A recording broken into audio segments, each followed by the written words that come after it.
All Hit Radio.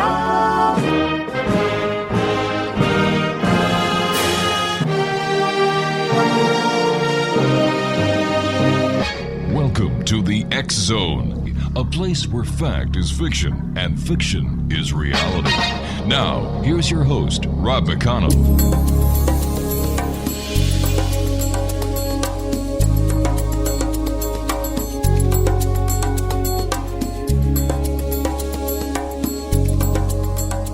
Welcome back to the X Zone, everyone. My name is Rob McConnell. We're coming to you from our broadcast center in Hamilton, Ontario, Canada. Worldwide toll-free 800-610-7035. My email address is xzone@xzoneradiotv.com. On all social media sites, X Zone Radio TV, and our website where you can listen to the X Zone 24/7, 365, www.xzoneradiotv.com. Well, my next guest is Allan Green, and Catherine and Allan Green have been connecting to the Galactics since the 1970s, and when Allan does his past life and spiritual journey work, people often connect with their home planet and race, which can be a planet, a star, even a meeting place of energies in space. When Allan does his past life work, he can see and feel what the person sees and feels, and so he claims to have viewed, listen to this, 523 alien species and home planets. Now, most are androgynous, has never seen the same race twice. Allan says they're all here to help the planet ascend.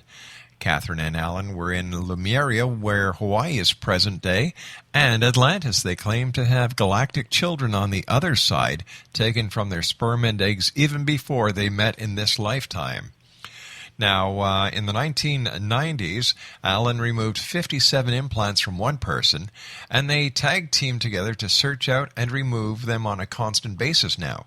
Transmitters, receivers, they can put implants in themselves. Others can as well, and of course can the aliens.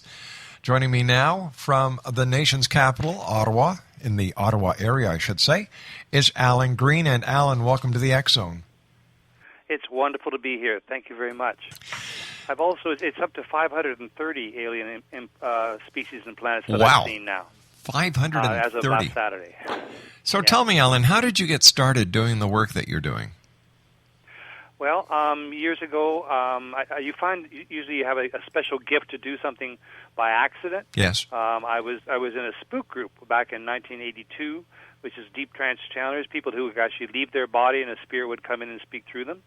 I couldn't do that. I was just a part of that group, but a lady mentored me, and she came to my apartment and said, and she said, "I'm going to, you're going to take me back into a past life." And I went, like heck I am. And she said, "Well, close your eyes, I'm going back." And so I saw her in a fighter plane over the English Channel, and it crashed into the ocean, and the whole apartment got freezing cold because we were under the water. Unbelievable. So that was the first realization that I could see what people see and feel what they feel. I could have let it go, but I just kept on doing it, and for 13 years I did it for free, and then I started doing it full time in 2004. What was it that got you interested in the first place? Was it something that you felt you had to do? Was it a message, a sign? But what got you to the point where you wanted to be part of this group? Well, it just sort of fell into place.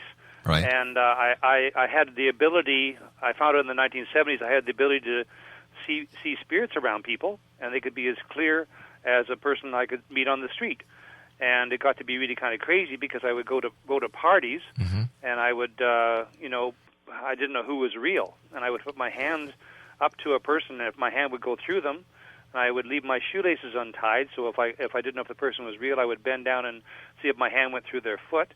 And I'd be talking to a person for half an hour in the corner, having a wonderful talk at a party, and realize that they're actually, I'd say, "You're dead, aren't you?" And he goes, "Yes, I am." Wow. And then I would wake up in the middle of the night, and this face would be really, really clear. His face is as clear as I could see a human face right in front of my face.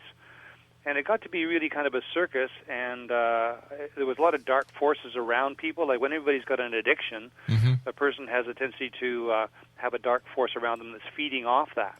And I would try to combat that and talk about it and even give messages.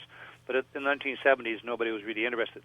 So I asked it to be shut down as far as only when I want to see spirits around people do I do that. And Catherine's very good. She prompts me all the time and says, what do you think in the corner? And then, of course, as soon as she prompts me, I can see it very clearly. All right, stand by, Alan. You and I have to take a commercial break. We'll be back in 2 minutes. Exonation, our guest this hour is Allan Green. And it's going to be an interesting hour, this I promise you. A couple of websites, www.allangreen.ca and www.catherinegreen.net. And we'll both be back on the other side of this 2-minute commercial break as the X-Zone continues from our broadcast center in Hamilton, Ontario, Canada. Don't forget, X-Zone Nation, sign our online petition. It's www.stopebolapetition.com. And also the X-Chronicles newspaper for October, which is our most highly distributed newspaper, comes out at the end of next week, just in time for Halloween. We'll be back on the other side of this break with Allan Green. Don't go away.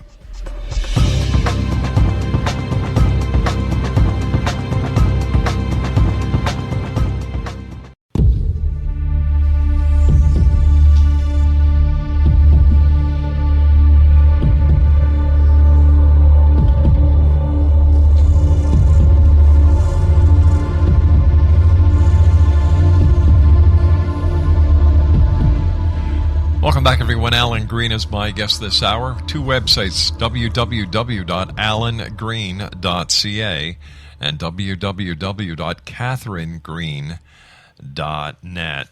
Allan, please tell us about implants. Right.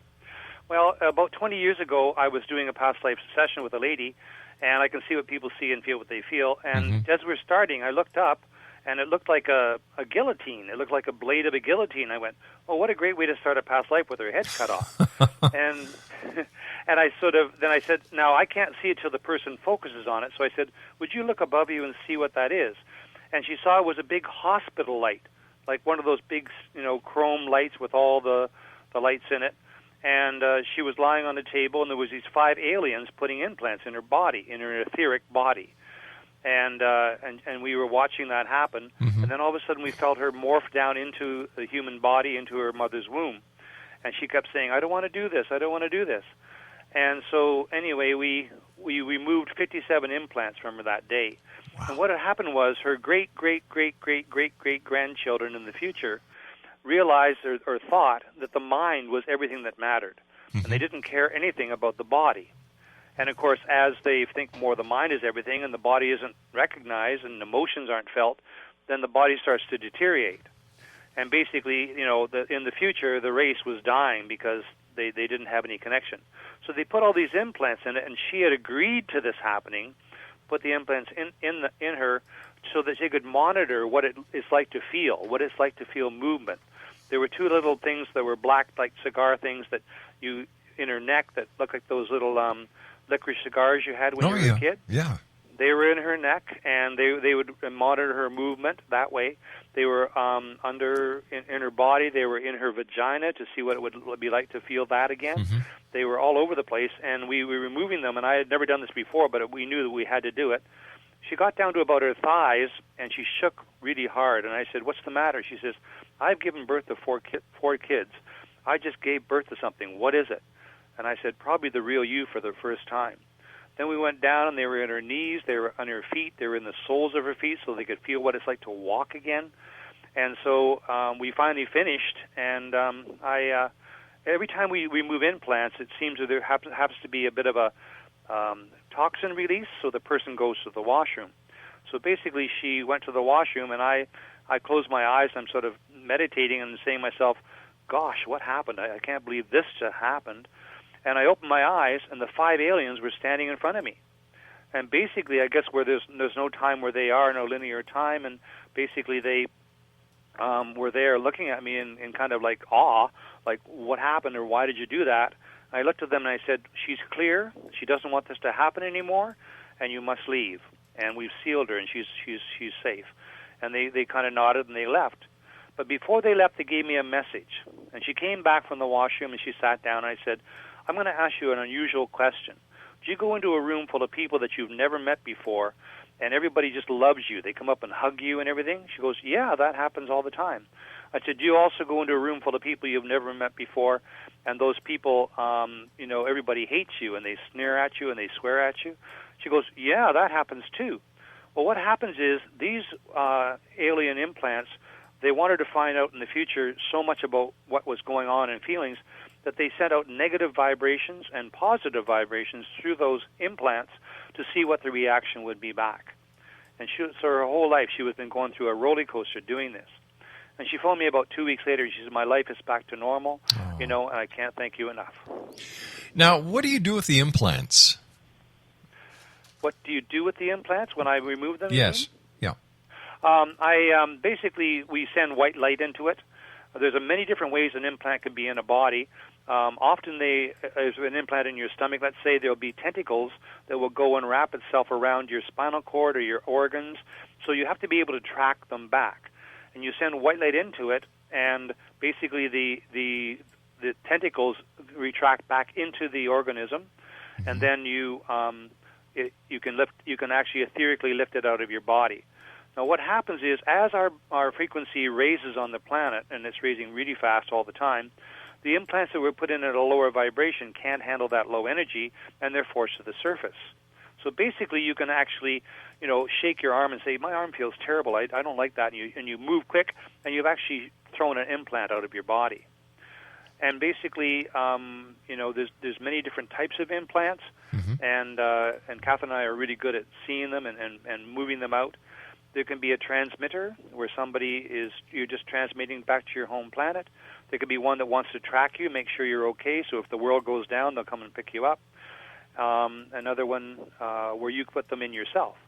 Like one girl, she had a situation where she went and put an implant in her stomach because she watched her parents fighting when she was a kid, and she said, I don't want to ever have any kids because if I might marry a guy who's really handsome and beautiful, and then all of a sudden he turns into a bad person, and it ruins the life of the child. So she put them in her stomach, one big one, so that she could not have any children. We removed it, and I said, you be very careful now because for the first time in your life, you can actually get pregnant. And then we had a person that Catherine was working with, so I can mention his name, everybody would know him. He's quite a well-known person worldwide. And he was on drugs, and she was hosting him, and he thought she was trying to save the money or take the money for herself, which she was not doing, of course, and he really wanted that money for drugs. And so he said, I want to have half the money before he even shows up. And she knew that if he was on drugs, that would never happen. The money would be gone. So she said, I haven't gathered it, and you'll have to wait till you come here. So he actually put an implant in her to track her to make sure his money was going where he thought it would go.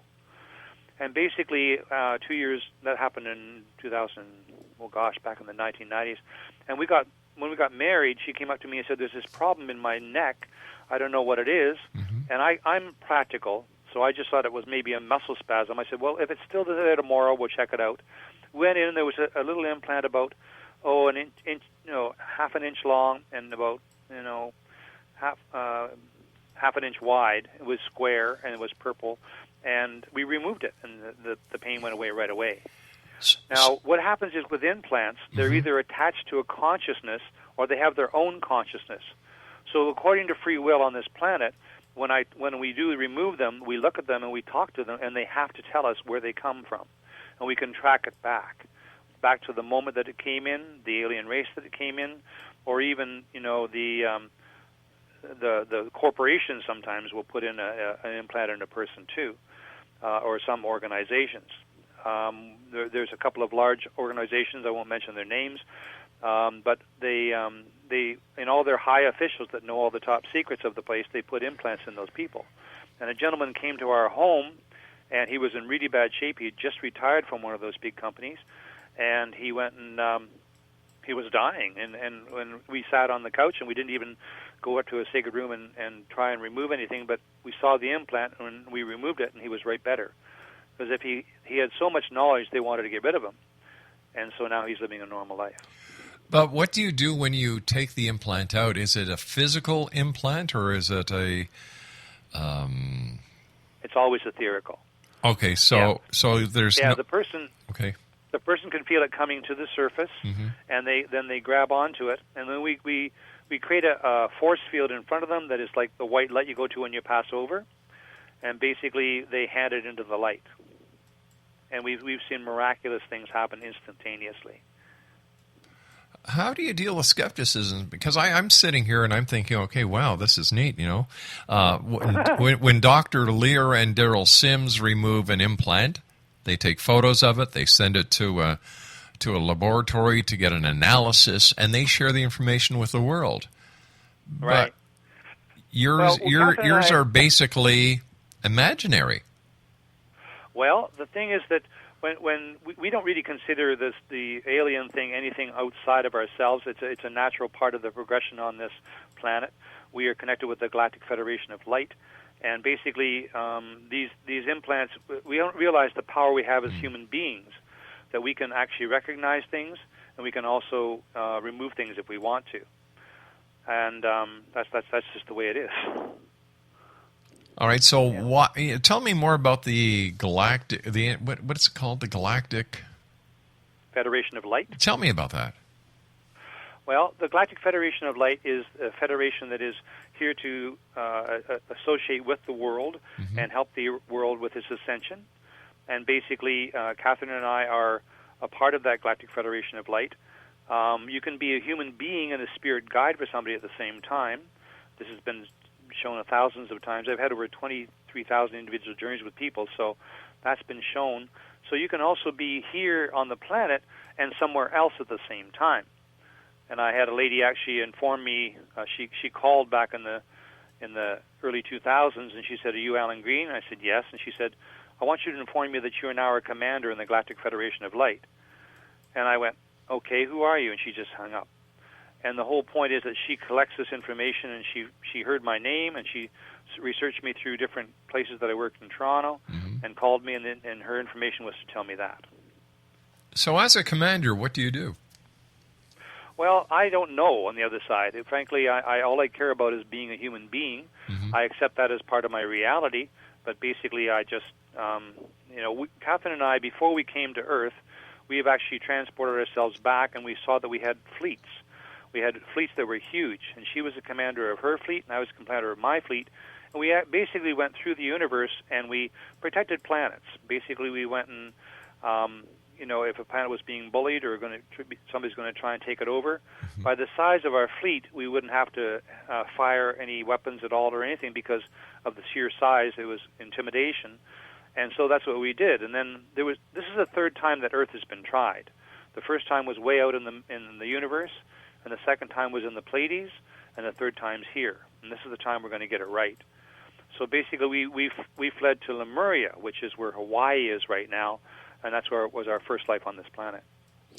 You and I have to take our news break at the bottom of the hour. Please stand by. Exonation, Allan Green is our special guest this hour. 2 websites, Exonation. www.allangreen.ca and www.catherinegreen.net. And Allan and I will be back on the other side of this commercial break with the news as we continue here in the X Zone from our broadcast center in Hamilton, Ontario, Canada. Don't forget our online petition, StopEbolaPetition.com. My name is Rob McConnell. This is the X Zone, Monday through Friday from 10 p.m. Eastern until 2 a.m. Eastern, all around the world on the X Zone Broadcast Network, and our growing family of broadcast affiliates, internet affiliates, and satellite programming providers. We'll be back. Don't go away.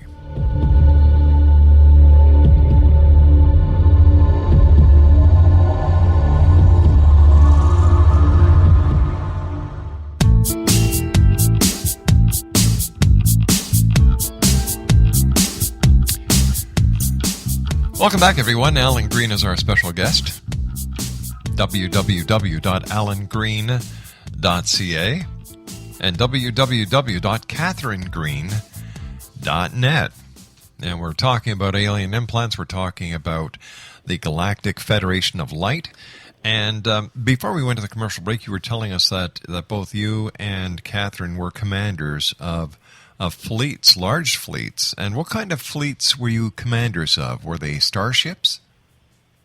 They were, multi-dimensional. There was major ships, there was quarter-mile ships, there was ships that were backup ships. It was a major fleet. And the night before we got married, we were lying in bed, and Catherine looked up to the sky. She said, "Look at that." And etherically, we looked, and all these ships were lined up, and basically they went by us, and every one of them stopped in front and turned and tipped their wings in salute. And that was part of our original fleet. They somehow gone through a dimension, and they were celebrating that we were getting married. So for a whole 5 minutes, we're going, "Wow, look at that. Oh, my God, holy shuck, look at that." And for a whole 5 minutes, we watched that happen. Then on our wedding day, I was concerned about Catherine more than anything, but we had about 9 spiritual friends that were really powerful. And we were in the middle of the wedding, and she went and signed the register outside, and there's kind of a hole in the trees above, and all my friends are looking up with their mouths open. And I looked up, and there was this quarter-mile ship over our wedding protecting us. And so basically, like 10% of, we only really are seeing 10% of what's really happening on this planet. And it's very easy for us because we deal in weird, and we also have been doing this for a while to able to see things. And back in 2004, I was in my apartment in London, Ontario, and it was a top apartment, and there was a flat roof.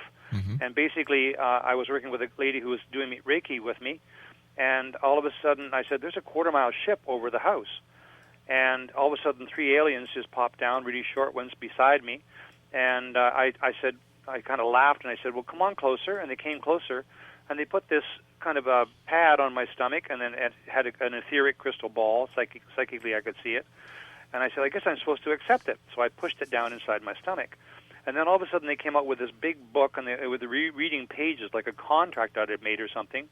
And I wondered what I had done, but anyway, in 2007, when I married to Catherine, my stomach was very large. And I said, "Catherine, what's wrong?" She said, "Well, take a look inside." So I looked inside my stomach, and that little teeny sphere that was about 2 inches, had grown to about 4 or 5 inches. I looked, and there was this glass window around the top, and all these beings were looking at me. And there was these escalators going down to another round blobs and everything. And I realized that I had somehow agreed to, because no alien can affect you unless you agree to it. If an alien comes up to you in real physical form and points a gun at you and says, "Come with me," the natural tendency is just to go with them. But because of free will on the planet, you cannot go. They cannot hurt you or take you unless you have an agreement on some level, or you have a fear that you feel you have to. And so basically, I looked inside and I said, "Okay, guys, this is not healthy for me. You're going to actually leave, or I'll destroy you." And the whole mass of the whole group just left out of my stomach. And I went out that morning. I had weighed myself, and I was 242 pounds, the heaviest I've ever been in my life.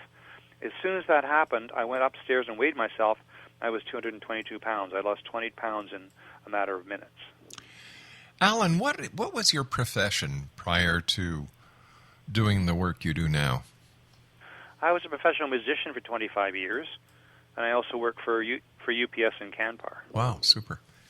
Whereabouts in London did you live? I used to work at CJBK in London. Oh, I know that station. Yeah, I lived at near Huron and Highbury area. It was really it's a great city. It's a powerful city. It's quite conservative, and I was a light holder in that area, in that city, in the northeastern section of the city. And basically, I found Catherine, and I said, I'm moving to the country. This beautiful blonde girl in a log home in the woods with 8 cats, and I'm going to my Shangri-La. Mm-hmm. And people said, "You can't leave because you're a light holder in the northeast section." I said, "No, I got to leave." So I left, and the crime rate increased 108% in the next year after I left. Now, for our listeners who may not know, tell them what a light holder is. There's many different things. There's light holders, there's light bringers, there's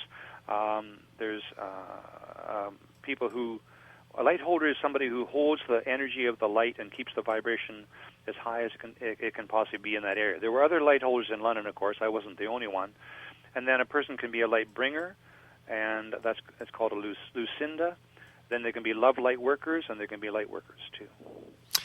London is definitely a nice city. In fact, our granddaughter goes to Fanshawe. Oh yeah. Yeah, great city. And tell me more about this quarter-mile UFO spaceship. Now, was this etheric or was this in physical form? Well, it was in physical form, etheric. Now, what happens is I was doing a past life with a lady once, and she saw herself like by a coastal area, and she was watching these cars go by on a highway, like you would see in California or something. And she was looking. She said, "Well, it's kind of milky." And she says, "I feel I'm in a cloud." Right. I said, "Yes, you are." Now, I can see what people see and feel what they feel. I already knew what was happening, even though I'd never had it happen before. I said, "Look around. What do you feel around you?" And she goes, "Oh my God, I'm in a conning tower, and that this is like where all the controls are and all the people." And I said, "They're alien." And I said, "Look at yourself." And she said, "Oh, I'm alien too." And so aliens will actually disguise themselves in ships, in clouds. Well, we were down in Mount Shasta in September, and they have the lenticular clouds there. And basically, there are alien motherships that actually hide in the clouds. I remember one time I heard this whirling noise over my apartment in London, and I went and I went out, and there was no clouds in the sky except this one little small cloud above my head. I looked at them, and they can sense me, and I can sense them. And I said, "I know you're there. I can see you." And the cloud just took off, and just almost like at warp speed, it went across the London and it disappeared. Wow. So Yeah. why are they here? Aliens? Well, actually, we're here as aliens. We're all in a human body. Like you could be a Zoran from some country, but basically, we're here to help the planet ascend. And we're here to learn about things. Now, when a lot of alien species are actually perfect. They have a beautiful race. There's no war. Everybody Right. gets along. It's really good. But it's quite boring, actually. They don't learn anything because everything's perfect. They don't need to do anything. So they will actually come in a human body and come here to learn about, love and hate and forgiveness and humor, But- all those things. And then when they either pass over this lifetime or whatever, they go back to their home planet and teach their home planet what they've learned, or by osmosis, actually integrated into the whole race, and then that whole race grows and learns. All right, but if they are in a perfect planet where there's peace and everything, wouldn't they have had to at one time fight and evolve to get to this peaceful plateau that they're at? And if that is the case, can't they learn from their own history without hijacking bodies? Well, they're not really hijacking bodies. It's their body that they're choosing to come into, because when you come down on the Earth, you are part of the Earth genome, and you take a human body that's made up of the stuff that our bodies are made up. And basically, the whole point is that the Earth is evolving, and the world is evolving, and the universe is evolving all the time. So there's always new things to learn. So you that's why they do it, and that's why we do it. And we come here to learn about a lot of different things. So where do we go after we leave here? Well, probably to another planet. It is our last life on the planet. There's a thing called the Akashic Records, which is a life book library where everybody's life book is stored on this planet. And Kath and I have been both there, and we saw that in 2005 my life book was finished, so I could leave, and I've done all I wanted to do as far as help the planet get to a point where it could ascend on its own. And then, but then I started to wait around because it's the greatest time in the history of the universe to be here. And my reward for staying around was meeting Catherine. And she finished her life book in 2007. So we finished that life book, and we take it to another library way out in the middle of space called the Universal Planetary Library. It's the library of all the planets that you've lived on. And the Cherokee Natives believe if you're on the planet right now, you can have up to 400 past lives and 388,000 lives on other planets before you came to Earth. Wow, that's a lot of living. Yes. And so somebody can say, I'm from Pleiades or I'm from Syria or something. Well, yes, they could have been, but maybe the last planet they had was Pleiades, and maybe the one before that it was Octurians. Maybe it was Lyrans or whatever. So tell me, have Allan, are you a human or are you an extraterrestrial? What are you? I'm an unconditionally loving child of God, no more unique or special than anybody else as a human. And that's great. Now, people say who you are is a past life and spirit journey facilitator. No, that's just what I do. So I am no unique or more special than anybody else. I'm still learning here. I can die just the way anybody else can, but my vibration, we keep our vibration high, so things work well. But I have galactic roots, and we all have. We all are from somewhere else. And there was a seeded race on this planet that came here first, but most of us have come here to learn this because this is the great learning ground. So if this is a learning ground, help me understand this. If this is a learning ground, and if we come from a species where they live in total harmony, love, and they live in perfection, and we come down here, as I understand it, to experience what they have forgotten to experience because everything is perfect, why don't they help us to make this a better planet? Why don't they help us to feed the hungry? Why don't they help us to eradicate disease? Why don't they help us to bring an end to war? Well, there's a lot of planets where there is no such thing as free will. And this planet, that's the way it is. So basically, there's so many different, like I said, 530 alien species and home planets I've seen with people. They've seen and felt them too. And basically, you know, when you got all that many races here on the planet, we're learning how to get along. We're learning about what we need to do, and certain ones have certain are scientists, certain ones are more in the heart based. And basically, you know, through the countries and all the world, this world, the more we're working on. When we heal it here, we're actually healing it in the universe at the same time. But if that is the case, then other people on other planets working on problems that we face here who are healing them, they should heal here at the same time. And that's not happening. How come? Well, it's basically because of free will. You know, but isn't free will a big cop-out? Because we really don't know what the answer is, so we're just going to call it free will. Well, the only one who can heal you is you. Not even Christ could heal people if they didn't want to be healed. So if you believe that you can be healed, you can heal yourself instantaneously. All right, but I'm talking about, you were saying that we come here for an experience, but when we do something here to solve a problem, it is solved in other places at the same time. You also said that we've been here for up to 400 lifetimes, I think you said, and that we've had 850 on the planet, and we've had several thousand before that. Right. It doesn't make sense to me. It doesn't ring true, because if that was the case, then this planet would be in a hell of a lot better state than it is right now. And if we are in fact a testing ground or a live theater for a group of deadbeat aliens, something is wrong with that race. They're not very nice. They're not very friendly. If they have to use the people on this planet for their own amusement, I don't like them. I don't want them here. Well, you're putting words in my mouth, but basically there are good aliens and there's bad aliens on this planet. And I think the vast majority are good aliens.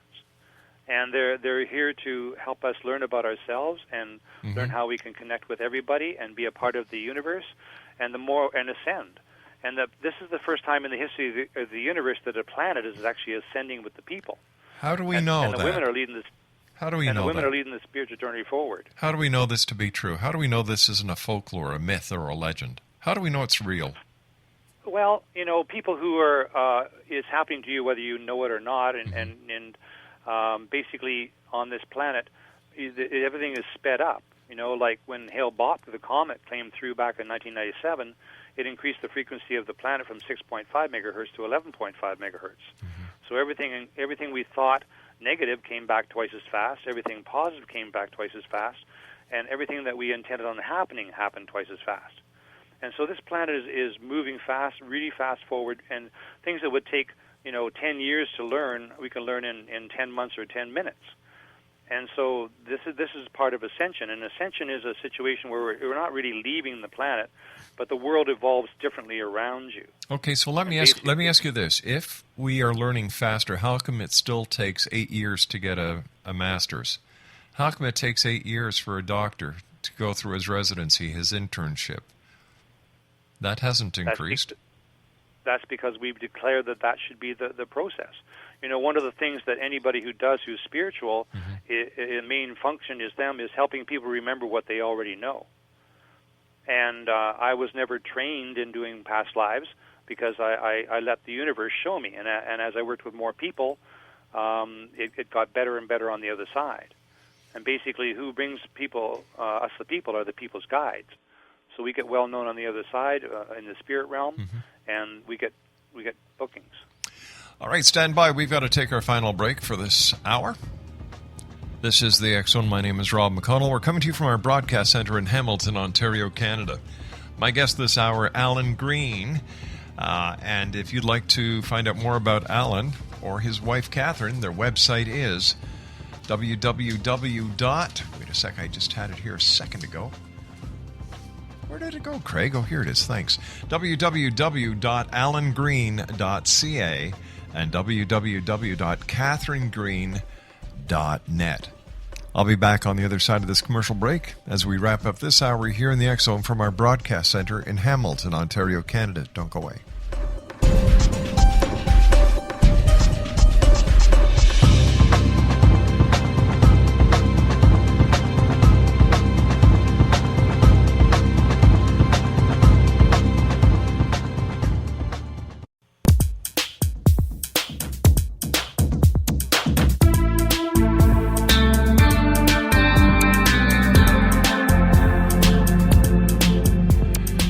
Allan Green is our guest this hour, Exonation, www.allangreen.ca. And his wife Catherine's website is www.catherinegreen.net. And I must say, Allan, you've kind of opened up a can of worms here, because I'm having a hard time trying to formulate everything into a cohesive timeline.